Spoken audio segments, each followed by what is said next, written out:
네, 2025년 3월 6일 목요일 새벽 기도입니다. 오늘 말씀은 잠언서 16장 1절에서 9절까지 말씀입니다. 잠언서 16장 1절에서 9절까지 말씀입니다. 네, 오늘 말씀의 제목은 걸음을 인도하시는 하나님입니다. 걸음을 인도하시는 하나님. 여러분, 우리가 마음먹은 대로 인생이 되면은 얼마나 좋을까요? 올해는 뭘 이루고 내년에는 얼마를 모아서 뭐를 하고 이대로만 되면은 얼마나 좋을까요? 어린 학생이 내 꿈은 이거예요 하면서 생각한 대로 꿈을 이룰 수 있으면 얼마나 좋을까요? 만약에 그렇다면 제 어릴 적 기준으로 아마 대통령이 10,000명 이상 나왔지 싶습니다. 그처럼 세상은요, 내가 마음대로 되지 않는다는 사실입니다. 심지어 우리가 기도를 해도 기도한 그대로 응답을 받을 수는 없습니다. 오늘 그 이유에 대한 말씀을 잠언서 16장을 통하여 심부름하도록 하겠습니다. 자, 우리는 앞으로 어떻게 살아야 될까요? 오늘 말씀 잠언서 16장 1절을 보겠습니다. 마음의 경영은 사람에게 있어도 말의 응답은 여호와께로부터 나오느니라. 여러분, 마음의 경영 이게 뭐냐면은 원어로는 마아라크라고 합니다. 마아라크. 이 말은 자신의 생각과 지식을 총동원해서 인생을 계획하는 걸 뜻해요. 그러니까 우리가 앞으로의 인생을 바라볼 때 머리를 많이 써가면서 또 내 상태를 봐가면서 이렇게 인생을 계획을 하잖아요. 그게 마음의 경영입니다.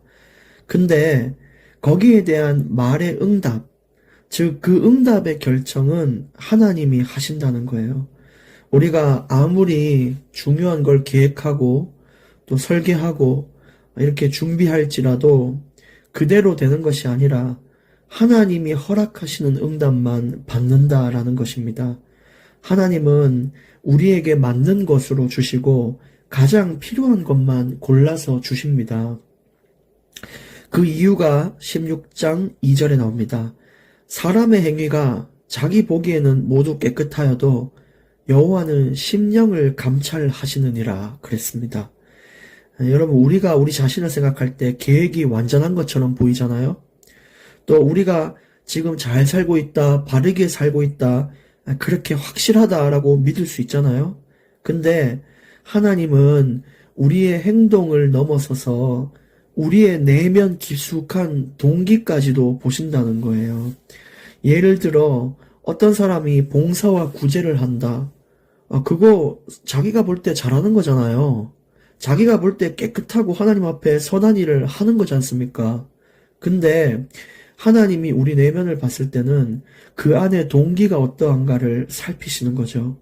예를 들어 행동으로는 너무너무 건강하게 봉사하고 구제하는데 그 마음속에는 진짜 순수하게 봉사를 하고자 하는 것이 아니라 내가 사람들에게 인정받으려고 하고 칭찬받으려고 하고 그걸 위해서 봉사를 한다면은 그거는 자기가 보기에만 기쁜 거지 하나님 볼 때는 기쁜 일이 아닌 것입니다. 그래서 여러분, 우리가 어떤 일을 할 때 진짜 순수한 마음으로 하는 것이 좋고 되도록이면 내 자신을 드러내지 않는 것이 좋습니다. 내 자랑을 하지 않는 것이 진짜 좋습니다. 그것이 섭섭하게 들릴 수 있어도 어쩔 수 없습니다. 그것이 하나님의 말씀입니다. 그래서 우리가 그렇게 살아야 되는 것입니다. 그 다음에 16장 3절에도 보시면 너의 행사를 여호와께 맡기라. 그리하면 네가 경영하는 것이 이루어지리라. 행사가 뭘까요? 우리 앞날이잖아요. 나의 앞날을 주께 맡기라는 겁니다. 내 계획이 분명히 있을 거예요. 계획이 아예 없는 사람은 인생을 불확실하게 살 수 있어요. 그래서 나름대로 계획을 세우는 것은 좋은데 예수님이 십자가 지실 때 내 뜻대로 하지 마시고 아버지 뜻대로 해주십시오 라고 고백했던 것처럼 내 인생의 계획은 있지만 결국 이대로 안 되고 하나님이 원한 대로 된다라는 것을 인정하셔야 됩니다. 기분 나빠해서도 안 되고요.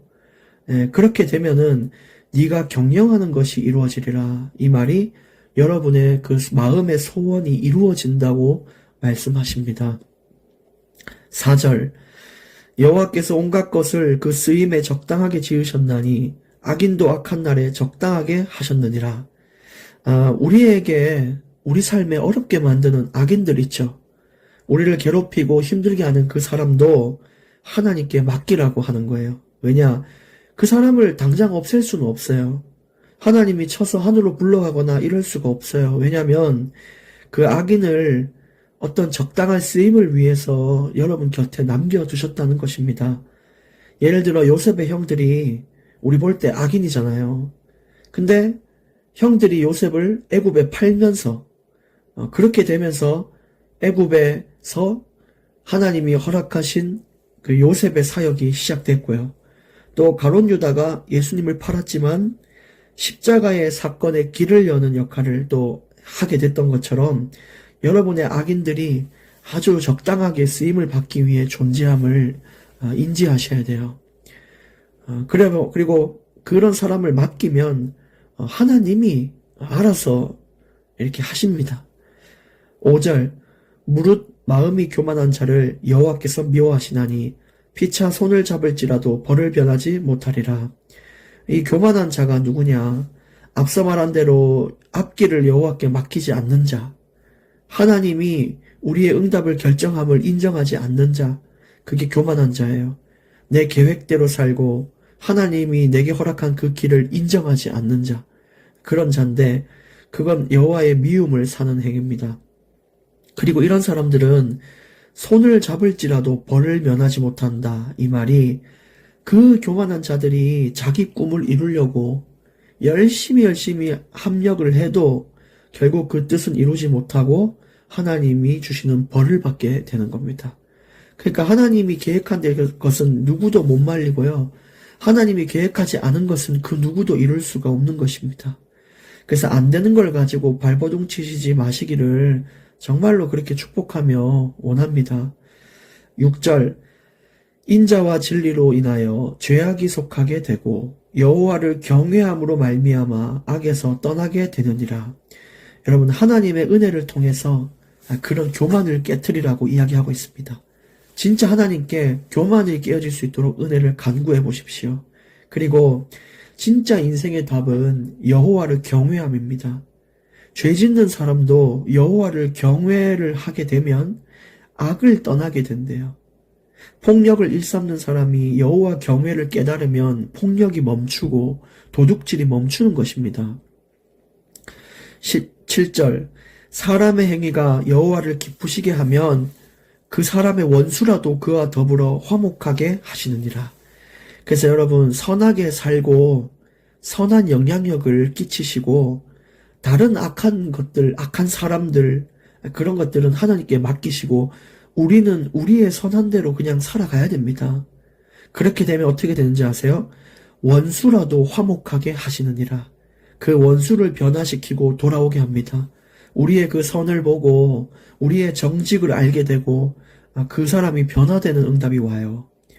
여러분 남북이 원수잖아요. 서로 총을 겨누고 6.25 전쟁도 했는 마당에 그들이 모여 남북 정상회담을 하고 개성공단을 열 줄 누가 알았겠습니까? 하나님이 역사하시고 그 섭리하시면 원수도 화목하게 되는 것이 하나님 뜻이니까 사람들을 힘들게 하는 그 괴롭히는 사람들 역시 하나님께 맡기시고요. 모든 가족 구성원들도 주께 맡기시길 바랍니다. 8절 적은 소득이 공의를 겸하면 많은 소득이 불의를 겸한 것보다 나으니라. 여러분 하나님의 뜻대로 사는 게 공의잖아요. 하나님의 뜻대로 사는 사람이 돈벌이가 훨씬 적어도 돈 많이 벌고 하나님 뜻대로 안 사는 것보다 낫다는 거예요. 물론 나쁘고 악하게 살면 돈 번다라는 말에 저도 공감은 합니다. 실제 그럴 수 있는 길이 있거든요. 근데 정직하고 선하게 살면서 돈을 적게 버는 것이 훨씬 나아요. 왜냐? 하나님이 책임지신다는 뜻입니다. 여러분, 하나님 책임받고 돈 좀 적게 벌고 사실랍니까? 돈 많이 벌고 하나님께 잊혀진 인생을 사시겠습니까? 진짜 한번 지혜롭게 생각해 보세요. 오늘 마지막 구절입니다. 사람이 마음으로 자기의 길을 계획할지라도 그의 걸음을 인도하시는 이는 여호와시니라. 사람이 가지고 있는 생각과 계획과 목적이 있죠. 근데 그것을 우리가 마음으로 계획해놔도 결국 우리가 어디로 갈지 그 걸음을 인도하는, 그러니까 우리 인생의 종착지로 이끄시는 분이 여호와 하나님이십니다. 저 같은 경우는 경찰이라는 것을 마음에 계획했는데 하나님은 목회자라는 길로 걸음을 인도하셨던 것처럼 그런 인생이에요. 처음에는 우리가 내 계획대로 안 되면 원망도 되고 의아함도 있겠죠. 왜 기도했는데 안 되냔 말이죠. 근데 나중에는 하나님이 바꾸신 그 방향이 맞았음을 인정하는 날이 반드시 오게 되어 있습니다. 저 역시 그랬고요. 그래서 그걸 믿고 나아갑시다. 오늘 결론 3가지 말씀드립니다. 첫 번째, 하나님께 맡기자. 하나님께 맡기시길 바랍니다. 두 번째, 내 생각보다 하나님의 뜻을 구하자입니다. 내 생각보다 하나님의 뜻을 구하자. 여러분, 계획이 없으면 또 인생이 이상할 수 있어요. 그래서 나름대로 어떻게 살까 미래에 대한 계획은 가지고 있으시지만 그것보다 더 좋은 것으로 주님이 주신다는 것을 알고 가셔야 됩니다. 그 다음에 마지막 3번째, 감사히 여기자입니다. 뭘 감사히 여기죠? 내 걸음을 인도하시는 하나님에 대한 감사입니다. 내 계획이 이루어지는 감사가 아니에요. 하나님은 내 계획이 아니면 막습니다. 근데 그 걸음을 막아주신 것에 대한 감사입니다. 원망이 아니라 하나님의 절대적인 계획을 믿고 승리하는 날이 되시기를 예수님의 이름으로 축복합니다. 하나님 감사합니다. 우리가 가진 많은 생각과 고민, 염려 있지만 오늘 하나님이 인도하시는 걸음을 따라 살게 하시고 우리 평생이 하나님의 인도하시는 걸음을 따라 살게 하여 주시옵소서. 모든 것을 감사드리며 예수님 이름으로 기도드립니다. 아멘.